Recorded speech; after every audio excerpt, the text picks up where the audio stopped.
There is nothing like a long, strenuous journey that takes 8 years to complete. Am I right, Freddy? Transformers Dark of the Moon is my second favorite of the Bayverse films for its much increased action from Revenge of the Fallen and the very light, darker tone. Unfortunately, it always starts with an ass shot. Gee, thanks, Michael. We so needed that in our Transformers film, you know. The movie about giant alien robots that fight each other to the death. We needed an ass shot to start the film. Yeah. The hype was at an all-time high of the movie trailers, the toys, the online games, and the real D 3D glasses mask thing. Oh, and don't forget the Hostess sweepstakes. Shockwave. The Dreads are not so major characters that are ultimately meant to die or be a faceless army of hatchets and one guy named Enforcer. However, they are part of two of my favorite scenes in Dark of the Moon. The highway chase and the Mexican standoff. No, it's not because I'm Mexican. In a chronological timeline, the first toy of the Dreads in standard size classes begins with Crankcase. 14 years later, he's still a serviceable toy, but is starting to show his age a bit. Not because of the Sharpie and the missing dreads. It's just the nature of time, to be honest. When I was a kid, I always wondered why they never did the other two, but I guess you can only do so many new molds. Plus, we gotta pump out the next Bumblebee! However, hindsight is 2020, since the current Dreads all ended up being retools of each other.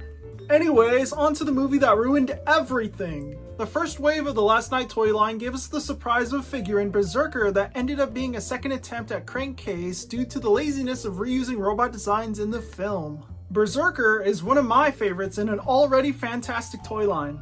He is definitely one of the more forgotten figures, I believe, since at the time everyone criticized him back and forth and back and forth, and he was in the movie for like 5 seconds. Tough crowd. The Last Night toy line was the start of the impeccable sculpt work from Hasbro and Takara that still continues to grace us in 2025. Every single millimeter is amazing to look at, and Berserker does look how he does in the movie minus the muzzle thing and the Venom mouth sludge. Which also, how come Venom didn't have that in the movie?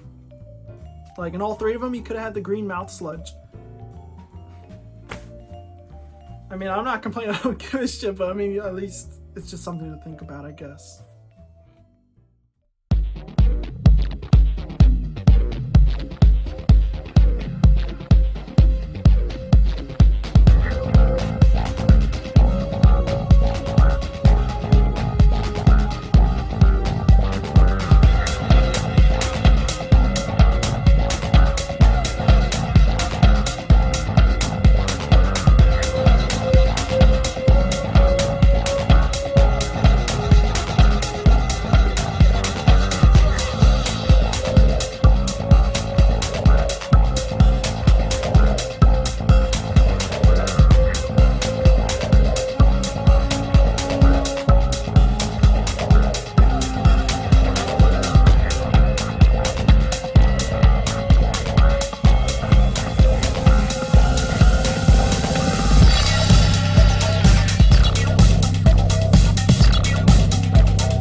Now, sort of in modernity, the first wave of Studio series gave us Crowbar, the leader of the Dreads, because since these three don't have that much canon, I can say whatever the fuck I want.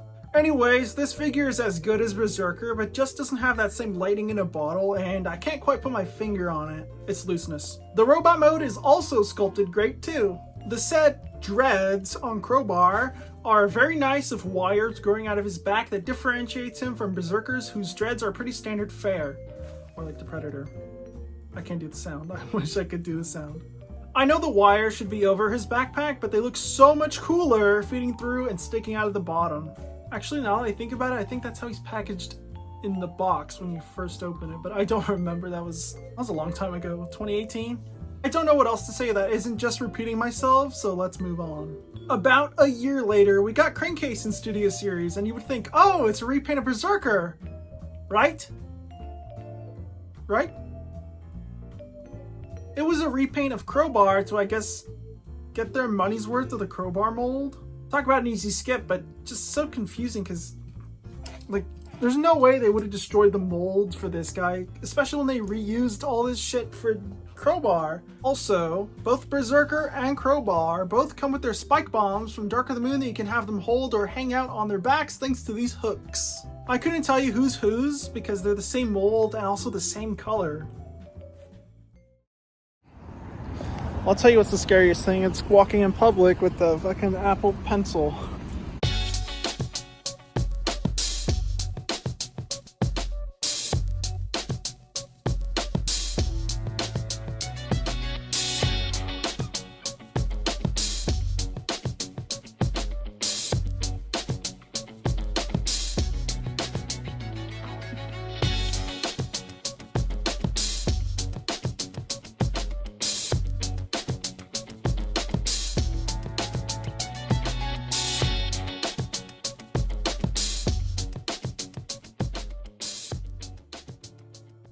Now, in 2025, Studio Series is still going strong with their return to Bayverse after a long wait with Studio Series 86, Studio Series Gamer Edition, Rise of the Beasts, and Transformers 1. The Return to Basics crowd finally got their wish. I'm glad they're back too, but Bayverse isn't my primary focus. It's just a part of it. Anyway, Studio Series Hatchet was supposed to come out sooner with Hound in Buzzworthy Bumblebee, but I guess after the end of Buzzworthy, and its failure, they were held back. We waited and waited and waited. But hope was restored once Hound was finally released in the Autobots United 5-pack. Yeah, I sold the Wheeljack, this shit's bland as fuck. The first wave of Studio Series 2025 comprises of repaints, re-releases, and retools. There's absolutely nothing wrong with that. How else are we gonna get shit like these guys? Hatchet is under the retools category because look at the vehicle and look at how the kibble's sorted out. I'm really impressed with the retool work of taking a two-legged bot and turning it into a quadruped. I guess it's more so a new figure because there are no shared robot parts besides maybe the shoulders with Crowbar. Kibble doesn't really count, right? The sculpt is as amazing as the other two, especially the head sculpt. It looks just about how he does in the movie. Likewise for the others. Why did I not bring it up earlier? I just didn't. There was the criticism that Hatchet should have been bigger, but it's such a minuscule character in the film, and when you have two other figures you turn into the same vehicle, it just makes sense to be a retool. I mean, unless they did like a gamer edition Hatchet, then I guess you could argue, well, maybe that one could be bigger, because I mean, he was pretty big in the game, but hey, we will get there when we get there, unless they decide, fuck you, this is all you're getting for Hatchet.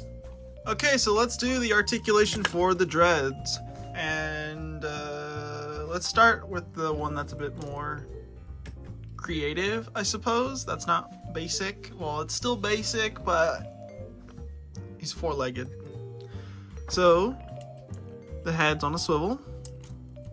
Like, you can make it do like the dog thing where you say something. The jaw opens this far. Sure you could actually see that. The dreads themselves, like the dreads on his person, they could hinge back and forth. Honestly, I don't know why, but I mean, it is what it is. The shoulders are on a ball joint. They go this far out, and then of course, if you want to move them around, you can't because of the way how they're angled. Like the way that they're angled on the body kind of makes it weird, and then the kibble on top of it. You got a bicep swivel, still really tight. You got a really deep elbow bend. You got a hinge at the, I guess, wrist for the claw, the paw claw thing, polar claw. You get to the back side, and the legs also on a ball joint. They could only really go this far forward unless you like move the kibble out of the way so you could make more space. And then do that, of course. And this is as far out as the legs can go. And this is probably the best way to show you, I guess. The knees are on ball joints, so you could bend them 90 degrees, and then you could also swivel them, just to the nature of being a ball joint. Then the ankles are on hinges. It's also still really tight, because I guess this figure's still kind of new, even though I got it like a couple months ago for my birthday. Now onto the articulation. That's very samey, and there's literally only one difference, so we're just going to go over one of them. We're going to go over Berserker since he came out first. His neck is on a hinge, so you can hinge it all the way down like this, so you can make it look all scary. Or you could have it all the way up, which is like a neutral kind of thing. It sits on a ball joint, like this far up, this far down, and then of course you could, I guess depending on how you have the neck hinged, you will determine on how far you can look left and right. Also, his head can come off really easily. This has just been a problem. Well, I guess it's not really a problem, but it's just a thing that affects all copies of this toy. Because, I mean, look at this picture I took of a Berserker I found in the wild way back when. The shoulders are on a ball joint. They can go this far, but, well, they can go all the way around. Backpack, or I guess the backpack doesn't really get in the way of anything. Then you could obviously go this far out. You can also use this hinge if you want, but it's more so a transformation thing. This little point spike thing is also on a ball joint, so you could pretty much do whatever. Biceps on the swivel. Still really tight, even after all these years. Okay, his head came off.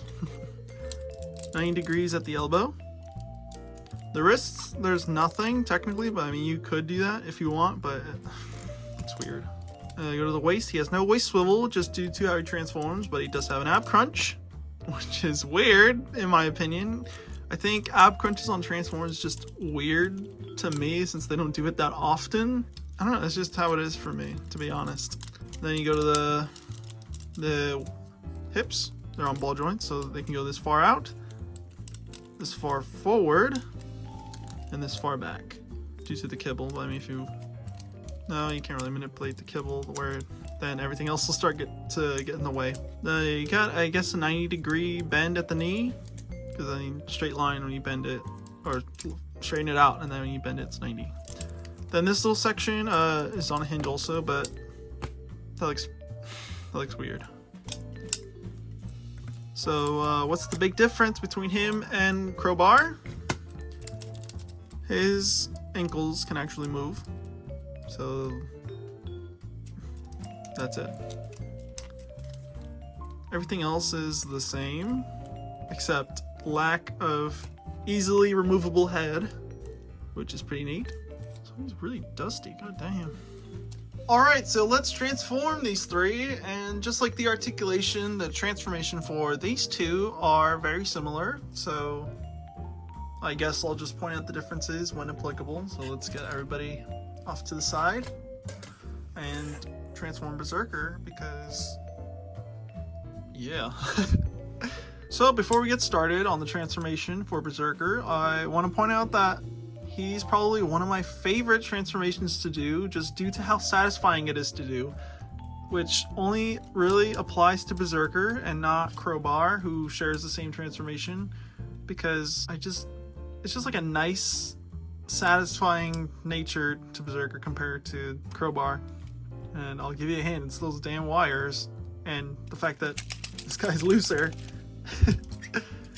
And that's funny. I guess it's funny looking back, because when this toy came out, everybody really complained about the transformation, that when you tabbed in one thing, another thing would untab, which I guess, I don't know if I really, if this is really the case, but there's something I noticed with a lot of Transformers reviews, which mostly applies to like a lot of reviews, not just like one particular person. I see it in a lot of reviews where people will complain about a transformation that's too complex, but in my personal opinion, I think it's because they go about it a little bit more spontaneous than following a process. Like a good example is this Bumblebee right here. Or I guess any variation works. This was just the closest one to me. That this transformation is horrible because of all the tiny moving parts or whatever, but honestly, this is not even that bad of a transformation. It's a process. You're not going to get it perfect every time, but when you do, it makes it amazing. Makes you feel great. I don't know if I'm going to get a lot of flack for that, but it's just like something I noticed, and it's the only way I feel like I could probably get it out is through a Transformers review, and nothing better than a figure that everybody complained about back in 2017. So let's get started. So first and foremost, you want to straighten out the neck from the hinge, not the ball joint, because I mean, as you saw in the articulation, the ball joint's fixed to one type of scheme. Next, you want to go to the arms. You want to fill out these panels, fold the hands away. So you want to tab in this little bladed section into this tab, and it's all thanks to this little groove that's in there. So you tab it in, straighten the arm out, do the same thing on the other side. Then make sure you put the arms up onto from this little section that I showed in the articulation that you don't necessarily have to use, but you can use. Next, you want to go to the ab crunch and obviously do it. Straighten out his butt flap, or I guess just fold it out. Then go to the legs, straighten them out all the way, like so. Then you go to this panel, straighten it out also. Sitting on the other side. Take his heels and you fold them in. Then for this little section, we're going to get a little particular here. So when you swivel the thigh, you want to make sure that this middle line kind of meets a little bit with this one right here. So there's a line right there on the bottom of the tab. Make sure these two kind of line up a little bit. Same thing on the other side. You rotate the thigh. Make sure the lines meet a bit. They don't have to be like exactly on each other, but I mean very close to each other. Next, you want to tab in the foot to the arm section, like so. Same thing on the other side. You get the foot, tab it into the arms. Because there's these sections right here, like a tab, and then like a tab slot. So then you just tab it in. Straightforward. It's pretty straightforward. Just in case you can't really tell, because I mean, like how big my hands are. So next, you want to go to the backpack and fully fold it out, like so. Then you're gonna bring it all the way back. Make sure you like really push it in, and then you tab it into the arm panels. And I say to push it because sometimes it won't fully go in, so you just get a little push and then it'll fully go in. Then you take the hood and the windshield section, bring it forward. Then you take these panels, tab it in, and then you take the front of the Suburban, tab it in, and bada bing bada boom, you got yourself a Chevy Suburban fully transformed. Well, I mean, you got Berserker fully transformed into a Chevy Suburban. The only reason why I say to line up those to those lines is because it allows them to roll perfectly. So honestly, I don't know where everybody got the whole like, oh, you tab in one thing, another thing untab from, because ever since I got this toy way back when, it's been a breeze to transform. To and from, back and forth, robot to Suburban to Suburban to robot. So it's really satisfying. That's the only word I can really put to it. Also, if you only want the transformations of these figures, I'll be putting those on the second channel. So where I'm not talking, it's just me showing off the transformation. Gee, I wonder where I got that idea from. Going onward from this video, I'm going to be showing the transformations like on their own, which will all correspond with any further Transformers reviews I do in the future. I'll leave the link in the description, by the way, if you want to see them. Okay, I'd say we go over Crowbar's transformation, but it's the same, and there's not very many differences. Well, there are differences, but they're like nothing major that I could literally just like start doing them. Like literally the only changes from the get-go is just how you do the arms, how you get the arms ready. Because just due to how they're engineered a little differently. Like on the feet, or the legs, or feet, whatever. So you're just doing slight differences. I don't know, I can't speak right now. Oh yeah, also I guess one difference is that the feet do not tab in at all to the arm sections. I mean, there is a tab, but like they hardly stay in place. Because like the biggest difference is like all these cables and wires for his dreads that you have to like feed through here, and then these ones have like a groove section that they go into. So then you do this, obviously, and then you bring in the backpack. Like what's annoying is that these arm panels, they go in on their own since they don't really lock in all that well. The major difference is it's literally just the bottom half of the robot and all that stuff, because everything else is the same except all those wires Oh yeah, see, look at that.